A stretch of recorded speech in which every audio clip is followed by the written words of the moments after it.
Good morning बच्चों। तो आज हमारे पास टॉपिक है त्रिभुज और त्रिभुजों की सर्वांग समता।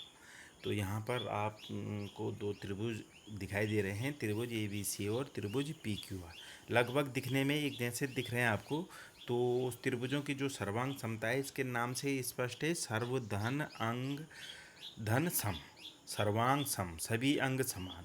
तो इसको समझने का प्रयास करेंगे कि जब दो त्रिभुज की सारी भुजाओं एवं कोणों की माप समान हो तो वे त्रिभुज सर्वांग सम होते हैं। जब ऐसा होता है तो एक त्रिभुज को दूसरे त्रिभुज पर अध्यारोपित करने पर पहला त्रिभुज दूसरे त्रिभुज को पूर्णतः ढक लेता है। तो जब हम यहाँ पर ए बी सी त्रिभुज है, अगर हम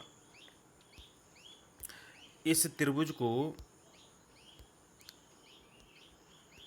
ए बी सी त्रिभुज को काटकर इसके ऊपर रख दें, तो अगर इसको ये पूरी तरह से ढक ले तो हम कह सकते हैं कि जो त्रिभुज ए बी सी है वो त्रिभुज पी क्यू आर का सर्वांग सम त्रिभुज कहलाएगा, या ए बी सी और पी क्यू आर परस्पर सर्वांग सम त्रिभुज होंगे।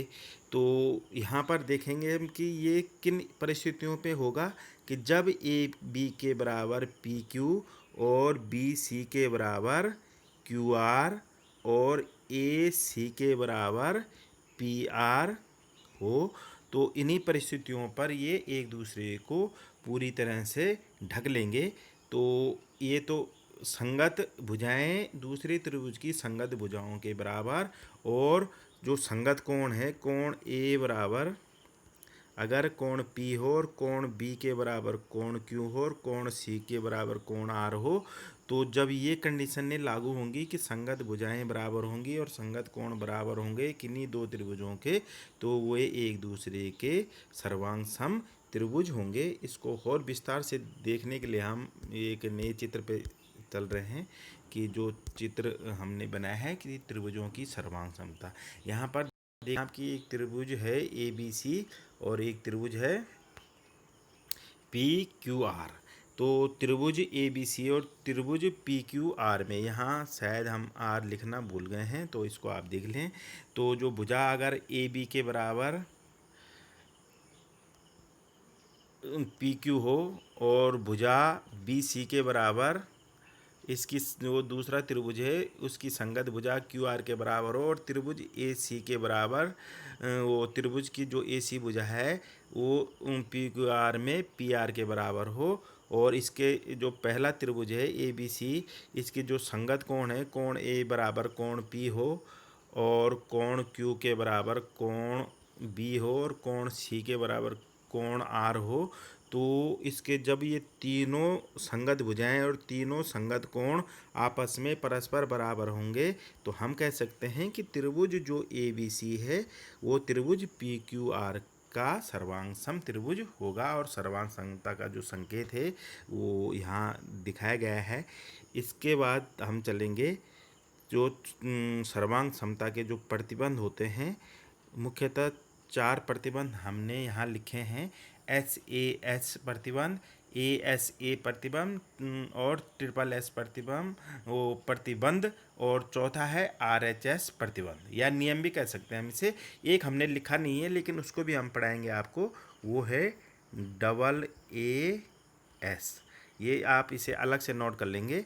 तो चार हमने यहाँ लिखे हैं, पांचवा मैंने नहीं लिखा है क्योंकि ये इसका प्रयोग हम कम करेंगे, कभी ऐसी परिस्थिति बनेगी तो तब हम इसका उल्लेख कर लेंगे।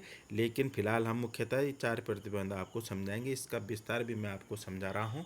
इसके लिए सबसे पहले आपको इसके याद करने का जो ट्रिक है उसको समझ लें कि जो पहला है वो है दो भुजाओं के बीच कोण, और दूसरा है दो कोण और उनके बीच की भुजा, और तीसरा है तीनों भुजाएं, और चौथा है RHS, R for right angle, H for hypotenuse, S for भुजा। तो इसके अलावा जो पांचवा मैंने आपको बताना है वो है AAS। तो यहाँ मैंने इसको और अच्छे से समझाने के लिए आपके लिए लिख दिया, H for side, A for angle, R for right angle, H for hypotenuse.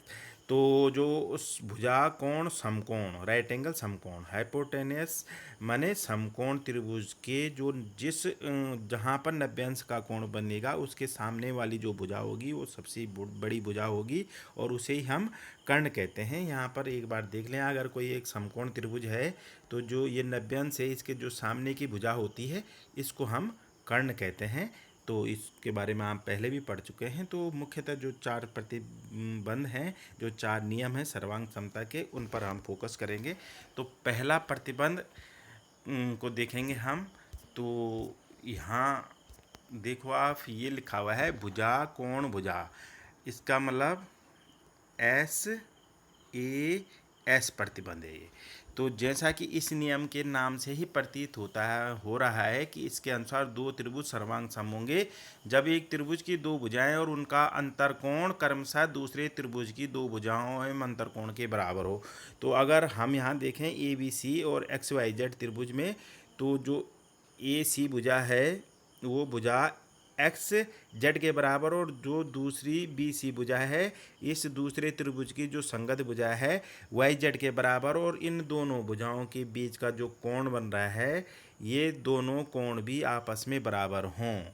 दो त्रिभुज हैं, दो त्रिभुजों की दो भुजाएं जो संगत दो भुजाएं बराबर हैं और उन दो संगत भुजाओं के बीच जो कोण बन रहा है वो भी आपस में बराबर हों। तो इस प्रकार के जो बने त्रिभुज होंगे एक दूसरे के सर्वांग सम त्रिभुज कहलाएंगे। तो जो त्रिभुज ए बी सी है वो सर्वांग सम होगा त्रिभुज एक्स वाई जेड के। और किस नियम के तहत? एस, ये पहला नियम है। इसके बाद हम चलेंगे दूसरे नियम पर। दूसरा नियम है कि अब आपके पास दो कोण हैं और उनके बीच की भुजा, यहाँ पर त्रिभुज ए बी सी और एक्स वाई जेड में फिर से देख लीजिए आप कि यहाँ पर एक कोण और दूसरे त्रिभुज का संगत कोण बराबर हो, कोण ए बराबर कोण एक्स, कोण बी बराबर कोण वाई, और इन दोनों की जो बीच की भुजा है ए बी और एक्स वाई जेड में एक्स वाई ये बराबर हैं। तो ये दोनों त्रिभुज भी एक दूसरे के सर्वांग सम होंगे। तो त्रिभुज जो एक्स वाई जेड है ये भी सर्वांग सम होगा ए बी सी के। और किस नियम के तहत? ए नियम के तहत। और इसको इस तरीके से लिखा गया है कि जैसा कि इस नियम के नाम से ही प्रतीत हो रहा है कि दो त्रिभुज सर्वांग सम हो जाएंगे यदि एक त्रिभुज के दो कोण तथा उनके अंतर्गत भुजा दूसरे त्रिभुज के क्रमशः दो संगत कोण और उनके अंतर्गत भुजा के बराबर होती है। नीचे दी गई आकृति में देखेंगे आप तो ऐसा ही हो रहा है। और इसको याद करने से बजाय हम उसे समझने का प्रयास करेंगे कि दो त्रिभुज हैं हमारे पास। ये एक त्रिभुज ये है और इसका मैं कलर चेंज कर लेता हूँ। एक त्रिभुज ये है, अगर इसमें हम ये देखें कि ये भुजा इस भुजा के बराबर और ये कोण इस कोण के बराबर और ये दूसरा कोण इस कोण के बराबर, तो ये पहला कोण इस कोण के बराबर, दूसरा कोण इस कोण के बराबर, और इनके बीच जो भुजा है ये भुजा भी बराबर हो, तो ये ए नियम के तहत एक दूसरे के सर्वांग सम त्रिभुज कहलाएंगे या परस्पर सर्वांग सम त्रिभुज हो जाएंगे। और तीसरा जो नियम है वो है ट्रिपल एस। एक त्रिभुज की तीन भुजाएं और दूसरे त्रिभुज की क्रमशः तीन भुजाएं, या एक त्रिभुज की तीन भुजाएं और दूसरे त्रिभुज की संगत तीनों भुजाएं अगर आपस में बराबर हों तो वे दोनों त्रिभुज भी परस्पर सर्वांग सम होंगे। जैसा कि इस नियम के नाम से प्रतीत हो रहा है कि दो त्रिभुज सर्वांग सम हो जाएंगे यदि एक त्रिभुज की तीन भुजाएं दूसरे त्रिभुज की क्रमशः तीनों भुजाओं के बराबर होती हैं। इसमें हमें कोण का कोई मतलब नहीं है, बस त्रिभुजों की भुजा समान होनी चाहिए। तो इसको एक बार आप इस तरीके से देखेंगे कि जो ये त्रिभुज ए बी सी है, त्रिभुज ए बी सी और एक्स वाई जेड है, तो ये भुजा इस भुजा के बराबर, दूसरी भुजा इस दूसरी भुजा के बराबर और तीसरी भुजा इस तीसरी भुजा के बराबर है। तो ये दोनों त्रिभुज एस प्रतिबंध या एस नियम के तहत एक दूसरे के सर्वांग सम होंगे।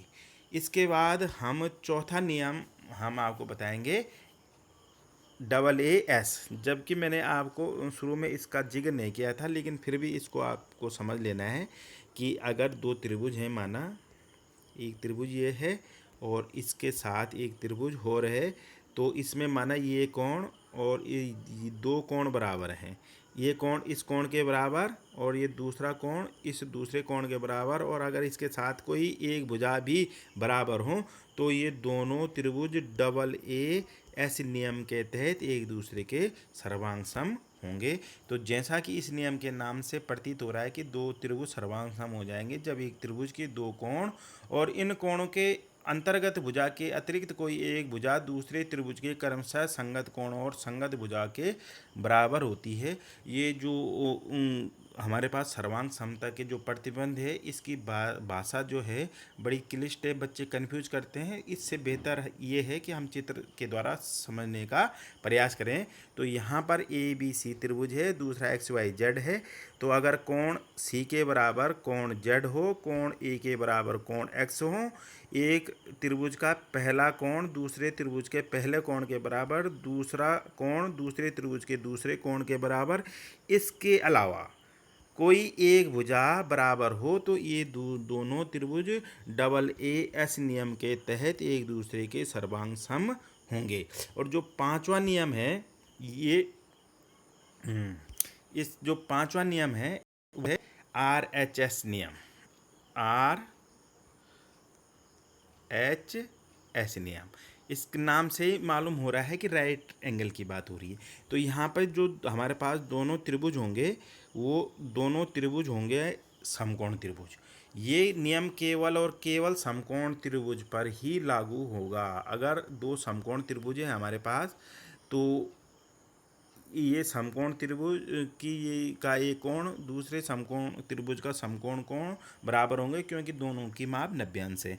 इसके अलावा अगर कर्ण पहले समकोण त्रिभुज का कर्ण दूसरे समकोण त्रिभुज के कर्ण के बराबर हो, और इसके अलावा कोई भी एक अन्य भुजा, चाहे ये भुजा हो आपस में बराबर हो, चाहे ये दूसरी वाली भुजा इसके बराबर हो, तो ये दोनों त्रिभुज एक दूसरे के सर्वांग सम होंगे आर एच एस नियम के तहत। जैसा कि इस नियम के नाम से ही प्रतीत हो रहा है कि दो त्रिभुज सर्वांग सम हो जाएंगे यदि एक त्रिभुज का कर्ण और एक भुजा दूसरे समकोण त्रिभुज के क्रमशः कर्ण और संगत भुजा के बराबर होता है। तो यह नियम सिर्फ समकोण वाले त्रिभुजों में ही कारगर होता है, या इसको हम ये कह सकते हैं कि केवल ये समकोण त्रिभुज पर ही लागू होता है।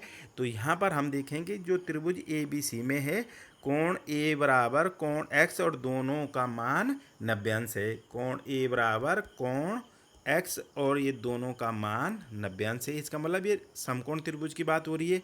और जो पहला त्रिभुज है ए बी सी, इसका जो कर्ण है बी सी, ये दूसरा त्रिभुज जो समकोण त्रिभुज है एक्स वाई जेड, इसका जो कर्ण है वाई जेड के बराबर हो, और इसके अलावा कोई भी एक अन्य भुजा बराबर हो रही है। तो यहाँ पर ए बी बराबर एक्स वाई दिखाई दे रही है।